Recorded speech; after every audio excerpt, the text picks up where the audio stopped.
Now we're going to do something funny. We're going to read an advice column sent into Queer Tea, one of the gay websites.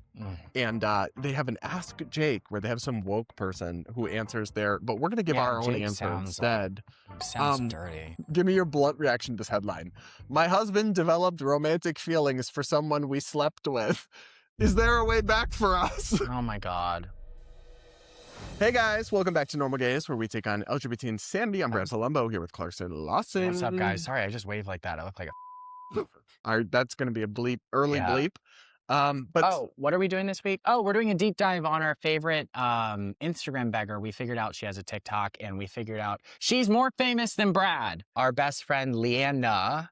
We're both blocked, by the way. But we've got ways to see her. Leanna, if you see this, we're always watching.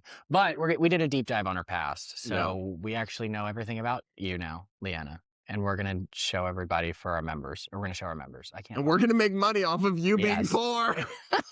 No, we offered her money to come on the show. We literally offered this bitch Anyways, if you want to hear about it, join as a member. Yeah, become a channel member, help support our work. Now we're going to do something funny. We're going to read an advice column sent into Queer Tea, one of the gay websites. And they have an Ask Jake where they have some woke person who answers their, but we're going to give our own answer instead. Sounds dirty. This is the headline. My husband developed romantic feelings for someone we slept with.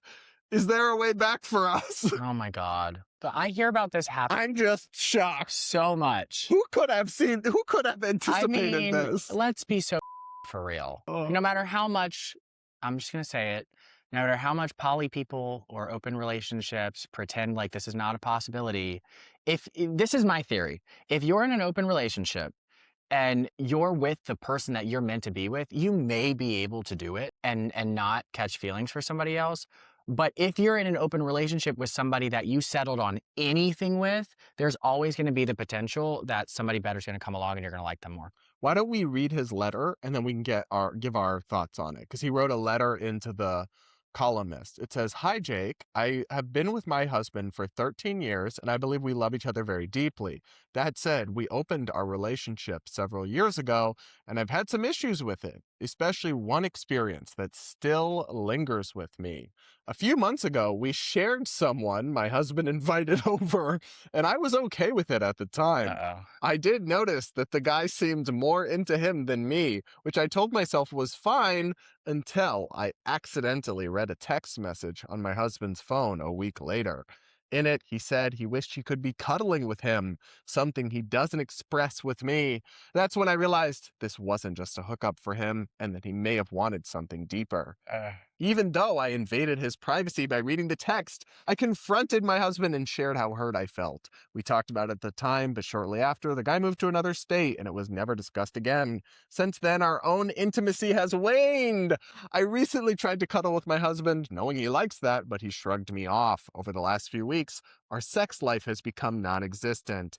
I'm not sure how to proceed at this point. Did my husband's connection to this hookup mean so much to him that our relationship is now damaged? Was opening things up a mistake altogether? I feel like even though this guy's out of the picture, the impact remains. Is it possible for us to get back to where we were? No. Probably not. No, because he got a taste of something better, and now he feels like for the rest of his life, he's throwing it to waste by being with you. I mean, I just feel like that's simple psychology, right? It's not good. No, the fact that he's like, oh, I wish I was cuddling with you. I mean, yeah. I mean, I know people in open relationships that literally have boyfriends like on the side where they talk like that. It's very weird. I mean, I don't get it. I mean, knock yourself out as far as I'm concerned. It's a free country. But I will just say that this is if somebody asked me, oh, should I open up my relationship? I would tell them, okay, well, the most likely outcome is that this happens. And the thing is like, y'all are going to call us judgmental for this, but like you have to, in order for me to decide that I don't want an open relationship, I have to have reasons for it. And that's me making a judgment based off of what I want. So when we're sharing this in here, we are judging it, but because we have to determine. Well, I'm not judging it morally in that I'm not saying it makes you a bad person. I just think it logically. I'm just saying that statistically, it's probably not going to work out, actually. And no, there's a reason that like two people having a special bond and not really opening it up is the norm. I think it depends. There are people out there for whom it can work, but typically in this kind of situation, it's interesting.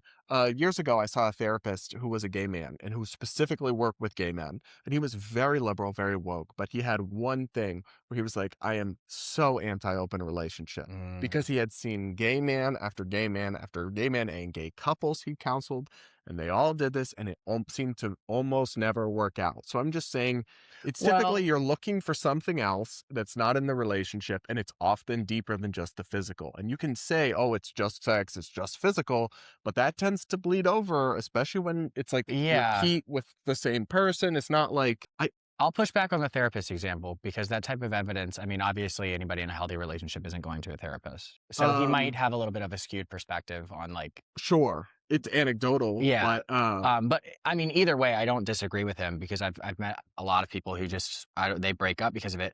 But the people who it works out for are people that I've noticed are okay with like living the rest of their lives with like a close friend dynamic that they sleep with, right? So I mean, to me, I think there's levels to like a connection, and some people are okay having that, like, I don't know, I would say not as deep of a connection that monogamy gives you. And that's fine. But I think that monogamy is the highest form of like well, and connection that you can have. we are But some people talking are okay with not having that. we're also talking about what will work in the general or in typical. Obviously, there's outliers and there's Yeah. individuals for whom that might not be the case. I'm just saying, as a numbers game, this story never ends well, as in what I have seen and experienced from every person I've talked to.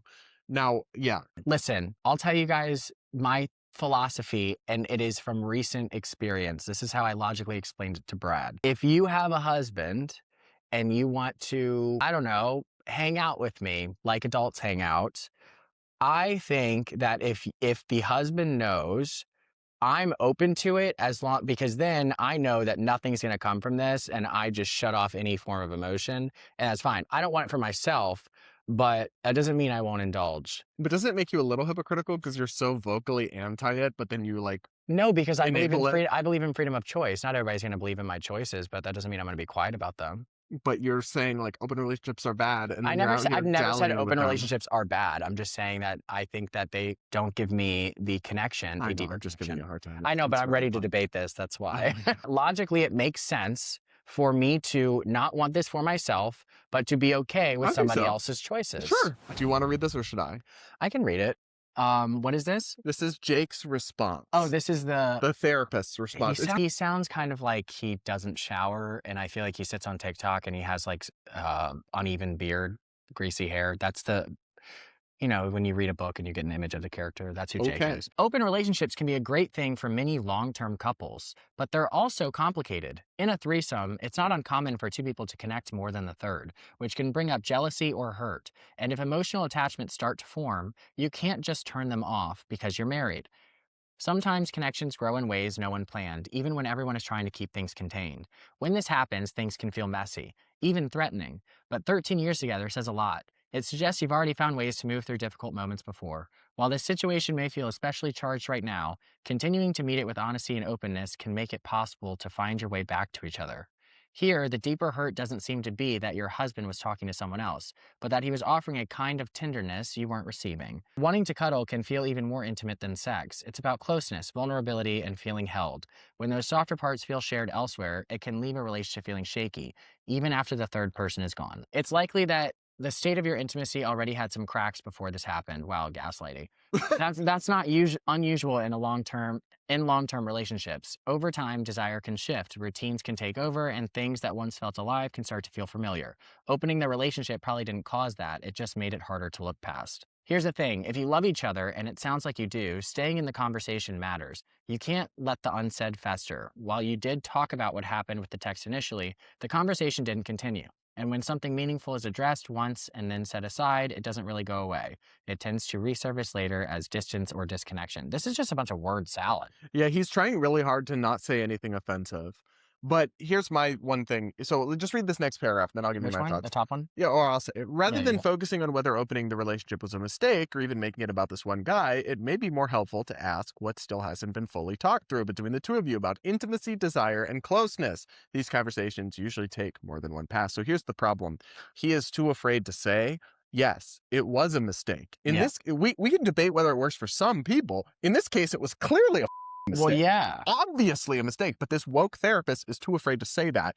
The truth is that no, if you want to save this relationship that he's in, you guys have to recommit to monogamy. And then Yeah. you have to work through this disconnect, probably in couples counseling. Well, yeah, and And he's not giving him the true answer that he needs to actually improve this relationship because he's too woke and Well- afraid to offend some polycule. Yeah, I mean, if you open it, if the reason you opened your relationship was because you've been together a long time and you've lost like kind of the zest for each other, you've already not solved the problem. Right. You should be trying to moved the rediscover problem and reconnect. Right. You have now outsourced the problems of your relationship onto a third person or another party rather than each other.